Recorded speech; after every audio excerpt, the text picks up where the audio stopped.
स्वर्गीय संतोष अण्णा देशमुख यांना विनम्र अभिवादन करतो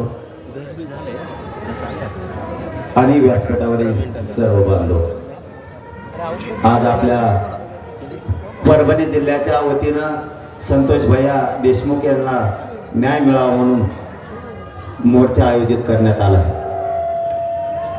देशमुख भैयाचे कुटुंबीय सुद्धा इथं उपस्थित आहेत. आता सगळे खूप बोललेत, मी जास्त बोलत नाही, पण एक मात्र सांगतो, एक मात्र नक्की सांगणार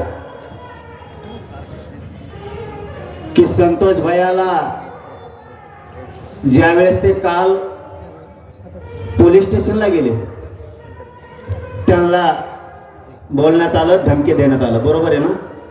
कालच ना? परवा. मी आतापर्यंत नाव घेऊन कधी बोललो नाही, कारण माझा स्वभाव आहे, मला काहीतरी कुणकुण लागल्याशिवाय मी कोणाच्या वाटा जात नाही. पण यापुढं आमचे संतोष भैया तर आता गेलेतच, पण यापुढं जर त्यांचे कुटुंबीय आणि धनंजय भाऊ देशमुख आणि त्यांच्या कुटुंबियाला जर धक्का लागला तर धनंजय मुंडेला रस्त्याने सुद्धा फिरून द्यावा. आमचा एक भाऊ गेला, तो आता आम्ही सहन केला. या मुंड्याचं फिंड्याचं आम्ही तोंडावर नाव सुद्धा घेतलं नाही. पण जर देशमुख कुटुंबियांना जर यापुढे त्रास झाला तर एकाला सुद्धा रस्त्याने फिरू देणार नाही. आणि परभणीकरांच्या सगळ्या बांधवांना आज सांगतो, इथून पुढच्या काळात जर त्रास झाला, परळी असो कोणा बीड जिल्हा असो, इथल्या आपल्या समाजाला जर त्रास झाला तर परभणी आणि पलीकडून धाराशिव यांना घरात घुसघुस आणायचं. जर इथून पुढे यांनी लोकांना आता त्रास दिला तर परभणी जिल्हा आणि पलीकडून धाराशिव एकदा यांना बघायचं.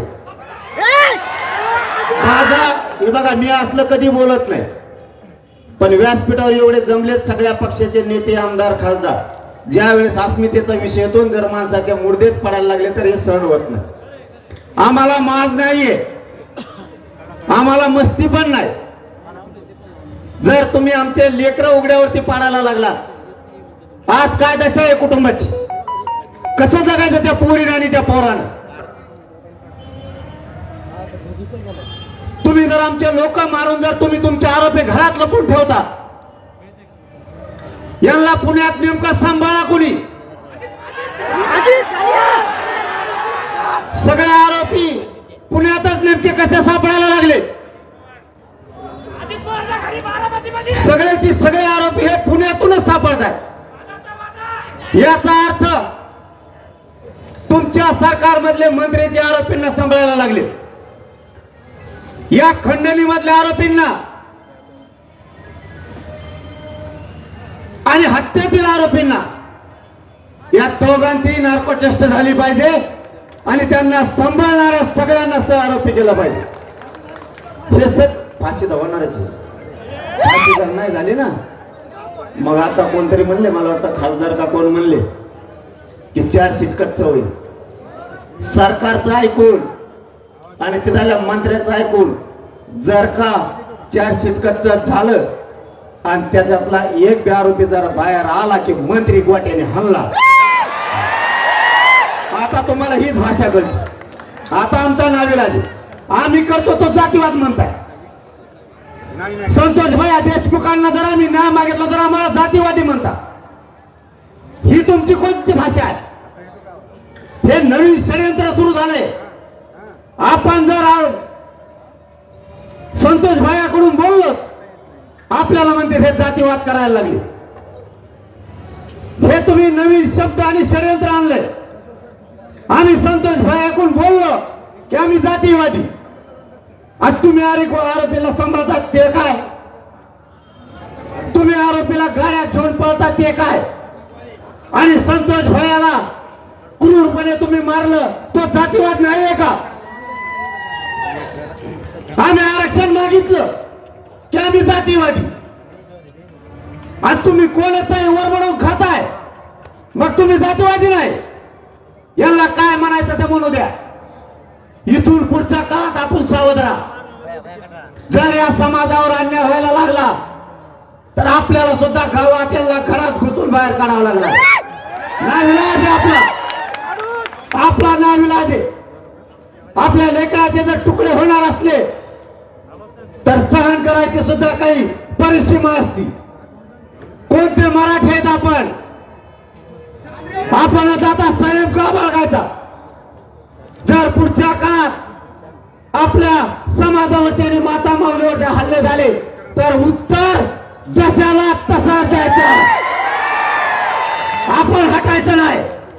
समाज जगणार नाही, तुम्हाला सांगतो. आपण साथ दिली नाही तर आपण जर आपल्या समाजाच्या पाठीशी खंबीर उभा राहिला नाही तर आपला समाज जगणार नाही. ठामपणाने उभा राहा. ते संदीप क्षीरसागर ओबीसीचे त्याचा कट होलेला इथे होऊन जाऊ द्या. त्या अन्नाला तर सुंबार असणार आहे. तिथं असं खिची देत, एवढंच खिची देत कसलं कर असल्याच पाहिजेत राव. हे असाचा विषय नाही. हे असलेच पाहिजे. यांच्या मुठक्यावर पाय देणारे असलेच पाहिजे. याला मराठी म्हणते.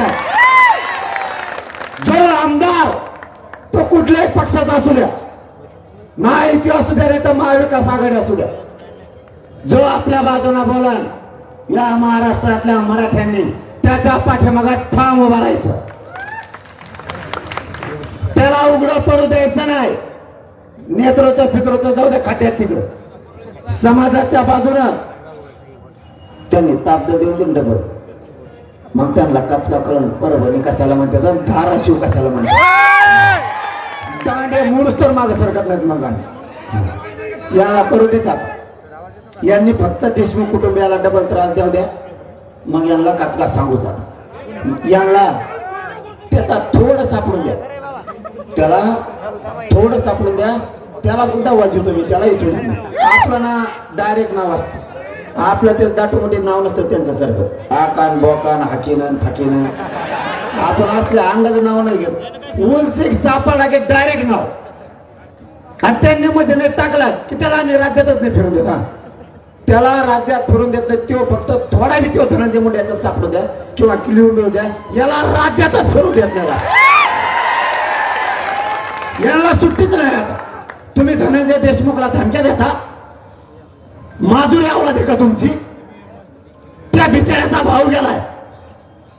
त्या लेकीच्या डोळ्यात पाणी. तपासा. तुमच्या जातीचे अधिकारी हस्तक्षेप करायला लागलेत म्हणून ते धनंजय देशमुख बिचार रात्रंदिवस मोटरसायकल हिंडताय. आपल्या भावाला न्याय मिळाला पाहिजे म्हणून ते वळवण फिरतय साडूला घेऊन. तुम्ही त्याला धमक्या देता. देशमुख कुटुंब एकटं नाही. या राज्यातला सगळा मराठा समाज देशमुख कुटुंबाच्या पाठीशी आणि दांडे घेऊन ये. तुम्ही हक्काचं काम नाही. ते तुमच्या एकट्याचा भाऊ नाहीये. तो आमचा सगळ्यांचा भाऊ आहे. ज्या दिवशी तुम्हाला अडचण वाटेल त्या दिवशी जर कायद्याने न्याय दिला नाही तर हा मनोज जरांगे आणि व्यासपीठावर बसलेले आणि समोरचे सगळे मराठे तुमच्या भावाला नक्की न्याय देणार. ही शब्द आहे आमचा तुम्हाला. आम्ही फक्त कायद्याला मानतो. कायदा सुव्यवस्था शांतता राहिली पाहिजे म्हणून आम्ही शांत आहेत. आणि मुख्यमंत्र्यांनी शब्द दिलाय त्या शब्दावर एक मराठी शांत आहे. सगळ्याला फासावर लटकवतील. एकही सुटणार नाही. सगळे आरोपी पकडले जातील. हे शब्द आहे त्यांच्या कुटुंबाला. ही जर त्यांनी पुरा केला नाही तर मग त्यांनाही नाही केल्यावर सांगू आपण मराठी काय असतो. आपल्यापाशी कोणाची गय केली जात नाही. आपण जन्मल्यापासून मरेपर्यंत फक्त आणि फक्त मराठ्यांचाच राहणार. ज्यावेळेस मराठ्यावर संकट येईल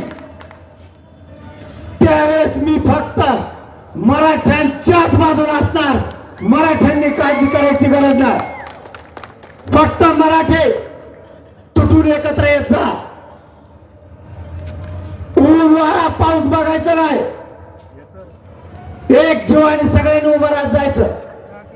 काम हातातले फेकून मराठ्यांची एकजूट कायम दाखवायची. जरी राजकीय नाव असलं तरी पण राजकीय नाव बघितलं की काय काय बाहेर निघत नाही. हे चुकले, यांना ते सोडायचं. पण ज्यावेळेस जातीवर संकट येईल त्यावेळेस इथून पुढं घराघरातल्या मराठ्यांनी माता मावल्याचं बाहेर पडत जा. माझा मुलगा म्हणून तुम्हाला हात जोडून विनंती आहे, जातीवरचं संकट परतून लावायला एकजूट दाखवावी लागते. संतोष भैया देशमुखांना न्याय देण्याचा विडा या समाजाने उचललाय. न्याय दिल्याशिवाय या राज्यातल्या मराठ्यांनी मागे सरकायचं नाही. उद्या 5 तारखेला पुण्यात मोर्चा आहे. पुण्यातल्या आणि त्या जिल्ह्यातल्या बांधवांना आव्हान आहे, संतोष भैयाच्या लेखीने आपल्याला हाक दिली, सगळ्यांनी त्या मोर्चात सहभागी व्हा. रविवारचा दिवस आहे, एक दिवस शहरातले आणि जिल्ह्यातले नाही फिरायला गेले तरी चालेल. आपल्या लेखीच्या हक्कासाठी नंतर कधी फिरायला काही जणांना जायचं असलं तर जा, पण पुण्याच्या मोर्चात सगळ्यांनी सहभागी व्हा. तिथं सुद्धा सगळे राजकीयचे कानावर कुणकुण येते, राजकीय मुलं काही काही कणतायत. कधीतरी आपणही मोठं मन करा, असू द्या कुणी पण. मागणी काय हे बघायचं आणि सगळ्यांनीच बाहेर पडायचं. ज्यावेळेस विरोध करायचा त्यावेळेस करायचा असतो, पण ज्यावेळेस आपल्या काळजाला बाणा लागले ना त्यावेळेस पक्ष, सामाजिक संघटना, ग्रुप सगळं बाजूला ठेवून सगळ्यांनी एकजूट येत जा, ही माझी तुम्हाला हात जोडून विनंती आहे. आपण सगळ्यांनी या देशमुख कुटुंबियाला न्याय मिळेपर्यंत ताकदीनं त्यांच्या पाठीशी उभा राहा. वेळ आली तर पुन्हा एकदा बीडसह जिल्ह्यात पुन्हा परभणीसह डबल मोर्चे घेऊ, पण देशमुख कुटुंबाला न्याय मिळेपर्यंत एकाने मागे सरकू नका. आणि या पकडलेल्या सगळ्या आरोपींना, मुख्यमंत्री साहेबांना परभणी जिल्ह्यातून आमची विनंती आहे, मोक्यातले आरोपी आणि हत्येतले आरोपी हे दोन्ही पण एकच आहे. खंडणीमुळेच हत्या झाली. सगळ्यांवरती 302 दाखल करून याच्यातला एकही आरोपी सुटला नाही पाहिजे. ज्यांनी आरोपीला सांभाळले, जे आरोपीला पुण्यात घेऊन गाडीमध्ये गेले, हे सगळेचे सगळे लोक, यांचा सगळ्यांना सह आरोपी करा, ही मुख्यमंत्र्यांना विनंती. आणि आपण दिलेला शब्द पाळाल ही आम्हाला आशा आहे. ज्या दिवशी मराठ्यांना वाटेल मुख्यमंत्री त्यांच्या त्या मंत्र्याला आणि त्यांच्या आमदारांना आणि आरोपींच्या पाठीशी घालून साथ द्यायला लागले, त्या दिवशी सरकारचा आणि मराठ्यांचा समोरासमोर सामना होणार आहे, हेही मुख्यमंत्र्यांना जाहीर सांगतो आणि थांबतो. धन्यवाद.